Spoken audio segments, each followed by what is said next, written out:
Hi everyone, this is Mohit Darana and आज हम बात करने वाले हैं सेक्शन 194 आईवी के बारे में, जो कि एक बहुत इंपॉर्टेंट सेक्शन है। और अगर आप इस सेक्शन को यूज नहीं करते हैं या फिर उसका एप्लीकेबिलिटी नहीं हो तो डेफिनेटली अदर सेक्शन की तरह इसमें भी आपको पीनल इंटरेस्ट और पेनल्टीज लगने वाली है।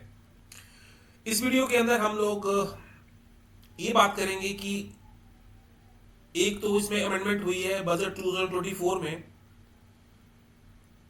और इसकी जो परसेंटेज है वो रिड्यूस कर दी गई है। ये सारी बात हम बात करने वाले हैं।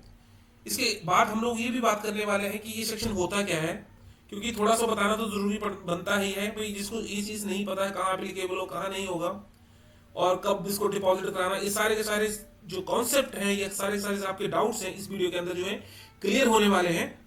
तो I'll not going to waste much more time, let's move on the topic, that is section 194 1B। और सेक्शन 194B क्या बोलता है कि according to section 194 it is mandatory for any person, ऐसा कोई भी पर्सन और इंडिविजुअल कह सकते हो और एचयूएफ, कोई भी पर्सन या हिंदू अनडिवाइडेड फैमिली का जो मेंबर होता है।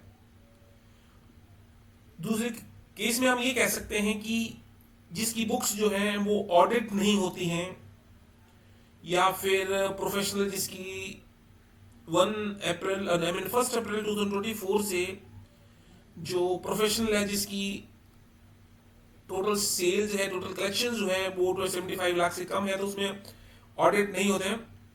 ये एक अलग से एक वीडियो है जिसमें कि 44AB के बारे, सेक्शन 44AB के बारे ये बताता है कि भी आप जो है आपकी बुक्स ऑडिट होंगी या नहीं होंगी। तो ये उस पर्सन के लिए है जिसमें ये सेक्शन 44AB एप्लीकेबल नहीं होता है। मतलब जैसे मैं ही हूं, मैं एक जॉब करता हूं और जॉब अगर करता हूं तो भाई अगर मैं किसी को रेंट दे रहा हूं तो मेरा ये फर्ज बनता है कि भाई मैं एक लिमिट तक जो भी रेंट दे रहा हूं, मैं अगर किसी को रेंट दे रहा हूं तो उसको काटना बनता है। अब वो कहने का मतलब ये है कि भाई यहां क्या बोल रहा है, just a moment, okay. Section इसके बारे में आपको बता दिया, 44AB के बारे में आपको बता दिया। अब लिमिट मैंने इसको बता दिया, अगर कोई भी इंडिविजुअल या एचयूए पर्सन तो 50,000 से मंथली रेंट, यह नोट करने वाली बात है कि पर मंथ की बात हो रही है यहाँ पे, ठीक है। पर मंथ अगर वो 50,000 से ज्यादा रेंट दे रहा है तो उसके पास ये राइट्स हैं कि वो टीडीएस जो है वो काटेगा। कोई भी उसको मना नहीं कर पाएगा कि टीडीएस नहीं कटेगा। Thus, as per this section, an individual and salaried class individual, even का मतलब चाहे इंडिविजुअल जो है सैलरीड एम्प्लॉय हो, अगर वो किसी को रेंट दे रहा है 50,000 से अबव अगर कर रेंट दे रहा है तो उसका फर्ज बनता है कि वो टीडीएस काटे और गवर्नमेंट अकाउंट में जमा करा दे। अभी तक जो रेट था वो इसका जो था 5% था, ठीक है। अभी इसका जो रेट है वो 5% है, जैसे कि यहाँ मेंशन किया हुआ है। रेट जो था टीडीएस का, अगर आप जो है 1 लाख का रेंट दे रहे हैं किसी को तो 5% मतलब 5,000 आप उसका टीडीएस जो है काटेंगे पर मंथ के हिसाब से। मैं पर मंथ की बात हो रही है यहाँ पे। अगर पर मंथ जो है एक 50,000 से अबव से अगर वो रेंट पे किया जा रहा है तो definitely 5% will be deducted from the rent and rest of the amount will be पे। लेट्स से कि अगर 1 लाख वो रेंट दे रहा है तो 95,000 ही ओनर को दिए जाएंगे, 5,000 काट के गवर्नमेंट अकाउंट में जमा करा दिए जाएंगे। यहां तक आपको क्लियर है? कोई डाउट हो? इस तरह का कोई भी अगर डाउट आपको रहता है तो प्लीज आप कमेंट सेक्शन में जरूर डालिएगा, क्योंकि आपके डाउट्स का रहना एक बहुत बड़ी प्रॉब्लम है। किसी भी तरह का कोई प्रॉब्लम हो, I try my best to solve all your query, because अगर एग्जाम आप पास करना चाहते हैं तो आपके पास कोई डाउट ही नहीं रहना चाहिए। आपको कॉन्सेप्ट एकदम 100% क्लियर चाहिए, कोई भी नहीं चाहिए इसमें डाउट। अच्छा, सबसे इंपॉर्टेंट चीज क्या बोलती है, ये जो 5% का जो 5% का जो परसेंटेज था वो अभी घटा के 2% हो गया है, ठीक है। मतलब जहां पे 5% टीडीएस कटता था अब वो 2% कटेगा। ये बहुत इंपॉर्टेंट चीज है, आप नोट कर लीजिए, एग्जाम में भी आ सकता है। और इसकी जो एप्लीकेबिलिटी है ये ध्यान रखिए 1 अक्टूबर 2024 से होने वाली है। 30 सितंबर तक जो है सिमिलर चलेगा, 5% टीडीएस काटेगा पर्सन, और उसके बाद जो है 2% जो है काटना चालू हो जाएंगे, क्योंकि ये बहुत सारे सेक्शंस में चेंजेस हुए हैं जहां पे 5% जो था, जैसे 194D में सिमिलर चेंजेस हुए हैं, 5% से घटाकर जो है उसको 2% कर दिया। गवर्नमेंट के अपने अपने रूल्स हैं। तो अभी ये बजट की बात कर रहा हूँ, 2024 की बात कर रहा हूँ। निर्मला सीतारमन जी भी अनाउंसमेंट कर चुकी हैं और ये पास हो चुका है। अब जो है इसका टीडीएस जो है 2% कटने वाला है। अब चलते हैं अगले वाले पॉइंट पे। What does rent means? Rent का मतलब क्या होता है भाई साहब? कहने का मतलब रेंट का क्या मतलब होता है? रेंट का मतलब जब ये किसी को रेंट दिया जा रहा है, सेक्शन 194 IB के अंदर, उस केस में क्या है? According to section, rent means payment made by a payee under A tenancy. ठीक है, pairs made by a payee under tenancy, sublease और any other arrangement made by the assets. मतलब कोई भी अगर रेंट जो है पे किया जा रहा है, तो चाहे वो रेंट जो है वो लैंड के लिए हो, लैंड इंक्लूडिंग फैक्ट्री की बिल्डिंग के लिए हो, या फिर I mean building including factory building हो, मशीनरी का रेंट दिया जा रहा हो आप किसी को। मान लीजिए मैं एक पर्सन हूं, मैं सैलरीड एम्प्लॉय हूं, और मैंने फ्रिज रेंट पे ले रखा है, ठीक है, और मैं दे रहा हूँ भाई साहब 55,000 पे दे रहा हूँ पर मंथ का रेंट का। तो क्या मैं टीडीएस काटने के लिए लायबल हूँ? Yes, I am liable to deduct TDS of the person. Equipment, कोई भी मैंने चीज किराए पे ले रखी है, मान लीजिए मैंने कार किराए पे ले रखी है, हो सकता है मेरे पास जो है, बहुत सारे पर्सन ऐसे जो किराए पे चीजें लेते हैं जिनका रेंट बहुत ज्यादा होता है। ये सारी की सारी चीजें इसके अंदर, इस सेक्शन के अंदर आने वाली हैं, फिटिंग्स आती हैं। और एक चीज और, कहने का मतलब ये है, जिस भी पर्सन ने आपको चीज किराए पे दी है, वो कहीं दूसरे से किराए पे ले रखा हो उसने, तो भी ये सेक्शन एप्लीकेबल होने वाला है। इसका मतलब ये नहीं है कि यहाँ पे समझ लो कि यहाँ पे मैं बी हूं, और ए ने क्या किया भाई साहब, सी से कार उधार ली, आई मीन रेंट पे ली। मान लीजिए हो सकता है इसको 70,000 मिल रहा हो, और मुझे इसने चेप दी है 1 लाख रुपए में, तो भी मैं इस पर्सन का टीडीएस काटने के लिए लायबल हूं। ये मतलब नहीं, इसका ये मतलब है कि भाई इससे कोई फर्क नहीं पड़ेगा कि आपने तेरी ओ एसेट जो ओन की है या फिर आपने किराए पे ले रखी है। आई थिंक पॉइंट बहुत क्लियर है, कोई डाउट नहीं है, कोई डाउट रहना ही नहीं चाहिए। अच्छा, टाइम ऑफ रिडक्शन क्या होता है, क्या कहना चाहता है ये सेक्शन ये बोलता है कि भाई कब कटना चाहिए टीडीएस।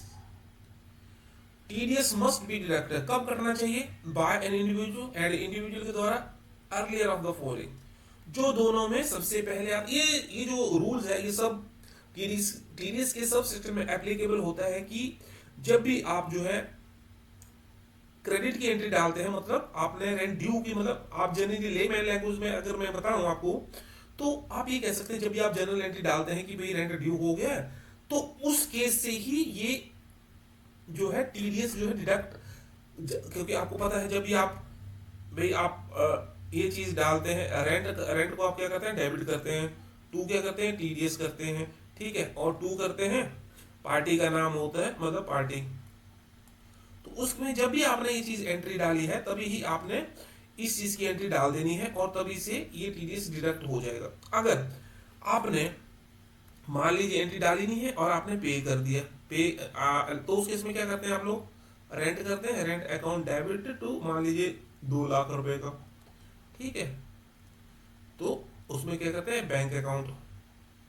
तो उस केस में क्या होगा, आप उसी वक्त जो है आप टीडीएस की एंट्री डाल दो, मतलब which ever is earlier, main points आपको याद रखना है, which ever is earlier, clearly लिखा हुआ है सर, सेक्शन में लिखा हुआ है, earlier at the time of credit of rent, ठीक है, या फिर tenancy if the vacated due. अगर हाँ, इसमें एक और चीज है कि मान लीजिए भी आपने रेंट चल रहा है, अप्रैल से चल रहा है, अप्रैल मई जून जुलाई, अब भाई साहब ने क्या किया भाई, आपने जून में ही वेकेंट कर दिया, तो आपने यहीं से उसकी एंट्री डल जाएगी। और अगर पूरे साल की अगर डलती है पूरे साल की अगर एंट्री डलती है तो पूरे, अगर आपने एक साल की एंट्री डालनी है तो फिर आपको एक साल बाद ही जमा कराना पड़ेगा। ठीक है, जनरली ऐसा होता नहीं, रेंट तो आपको पता मंथली होता है, तो मंथली एंट्री डलेंगे और उसको डिपॉजिट कराना होता है। आई थिंक यहाँ तक क्लियर है। आगे क्या कहता है सेक्शन ये, रेट ऑफ टीडीएस। यहाँ पे हम लोग टीडीएस की रेट की बात कर ले। जो टीडीएस का जो रेट है 194 आईवी क्या बोलता है, the tax rate applicable is 5%। As I told you before की 5% इसका रेट ऑफ टीडीएस है, लेकिन ये साथ में मैंने ये भी बता दिया आपको कि 1 अक्टूबर 2024 से it is going to 2% instead of rather than 5% to 2% आने वाला है। ठीक है, ये तभी कटेगा जब 50,000 से ज्यादा रेंट आप पे कर रहे हैं सर किसी को। ठीक है, मान लीजिए मैं किसी को रेंट कर रहा हूँ 51,000 का पर मंथ का रेंट दे रहा हूँ, मैं एक सैलराइड एम्प्लॉय हूँ, क्लियर है, सैलराइड एम्प्लॉय हूँ, किसी कंपनी में मैं काम करता हूँ, तो मेरा ये फर्ज बनता है कि मैं 2% के हिसाब से 1 अक्टूबर के बाद ये काट दूं और मैं पर्सन को सिर्फ 49,000 देने वाला हूं। और जो 2% है इसका वो कितना हो गया, एनीवे जो भी निकल के आता है इसका 49 अराउंड 1000 रुपए के करीब। ठीक है, 1000 रुपए के करीब आपको यहाँ पे जमा कराना है। मैंने इसको 50,000 ही देना है, मैंने इसको नहीं देना भाई साहब, मैं इसको 51,000 नहीं दे रहा हूँ, 1000 काट के मैं गवर्नमेंट अकाउंट में जमा कराने वाला हूँ। ये इस सेक्शन का कहना है। ठीक है, आगे चले,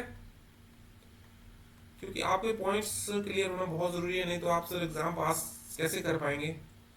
किसी भी कंपनी में अगर आप टीडीएस गलत काटते हैं तो आपको वहां भी दिक्कत होने वाली है, क्योंकि प्रॉब्लम तो होगी, क्योंकि जब आप गलत काटेंगे तो जिसका आपने ज़्यादा काटा है कम काटा है उसको दिक्कत होगी कि अगली बार वो प्रॉब्लम काटेगा।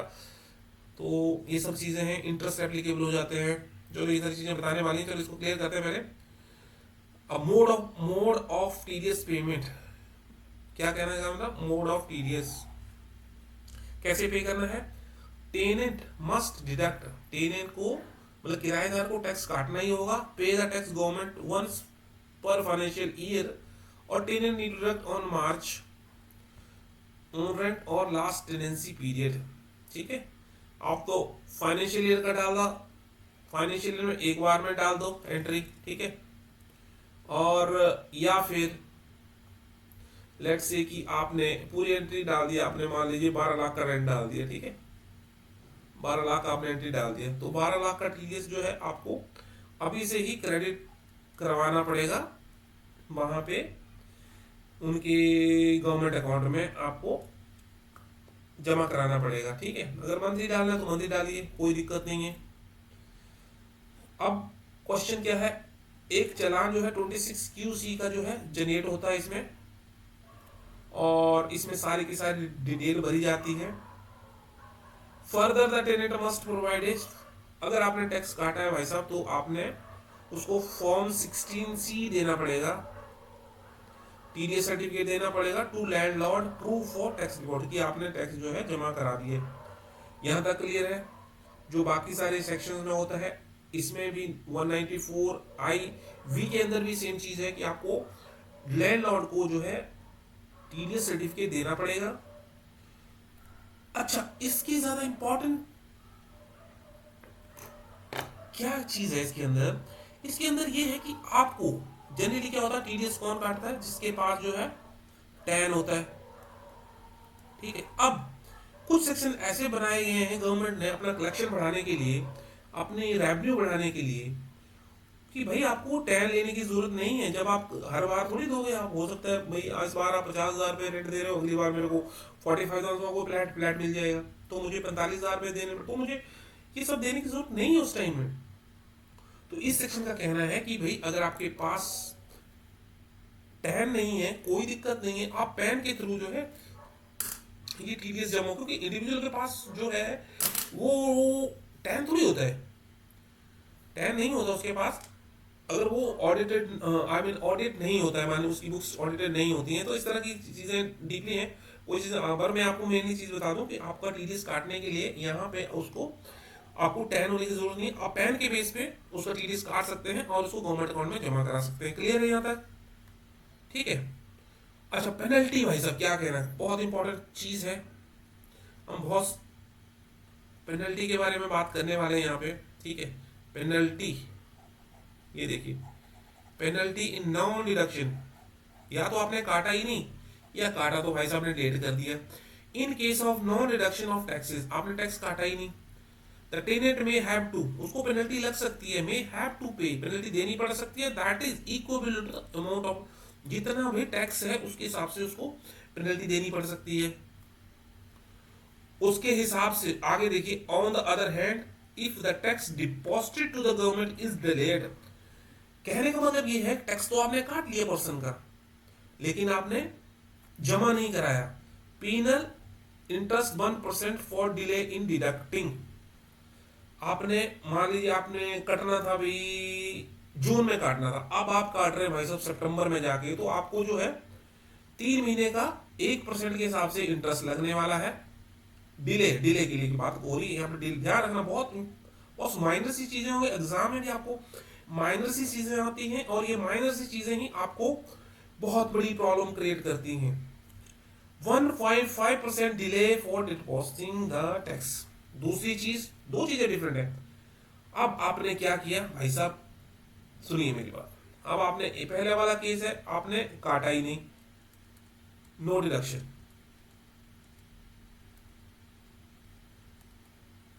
दूसरे वाले केस में 1.5% में क्या किया, काट तो लिया, बट क्या किया, डिपॉजिट नहीं कराया।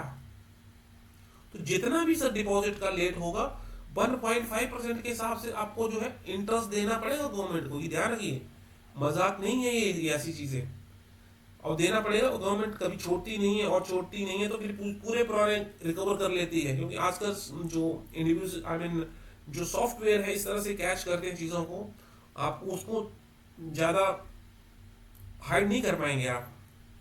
अगर आपने भी in case of failure of filing of 26, अगर आपने 20 QC आपने फाइल नहीं किया 30 दिन के अंदर, तो आपको 200 रुपया per day, 200 rupees per day के हिसाब से जो है देने पड़ेंगे। एक महीना आपने लेट हो गया तो 10 दिन का कितना हो गया सर, 2000 रुपया। 20 दिन का कितना हो गया सर, 4000, और 30 दिन का हो गया, 1 महीने का आपको सर 6000 रुपए देने पड़ सकते हैं अगर आपने 26 QC वापस। अच्छा, एक चीज और बहुत बता दूं मैं आपको, आपने कहाँ से इसकी पेमेंट करनी है। ये मेरे पास अभी जो है ये गवर्नमेंट की वेबसाइट है, इनकम टैक्स की वेबसाइट है। इसमें क्या कहते हैं, अब आ जाइए यहाँ पे नीचे आ जाइए, ये है आपका,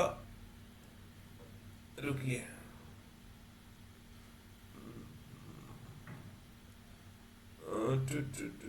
ओके, ये है, यहाँ पे आ जाइए आप, यहाँ पे शायद काम नहीं करेगा, तो ये देखिए 26 QC TDS ऑन रेंट और प्रॉपर्टी, यहाँ पे आपने जाना है, और इसको अब आप क्लिक करेंगे तो ये सारी की सारी चीज़ें आपके पास आ जाएंगी, और आ जाएंगी तो आप उसमें क्या देखेंगे, ये सारी चीज़ें आपको नीचे जो है दिखने वाली हैं। ठीक है, और यहाँ पे आप जो है पे कर सकते हैं, यहाँ लैंडलॉर्ड की डिटेल जो है दे सकते हैं, और यहाँ पे प्रॉपर्टी की डिटेल दे सकते हैं, वहाँ पे पेमेंट डिटेल दे सकते हैं।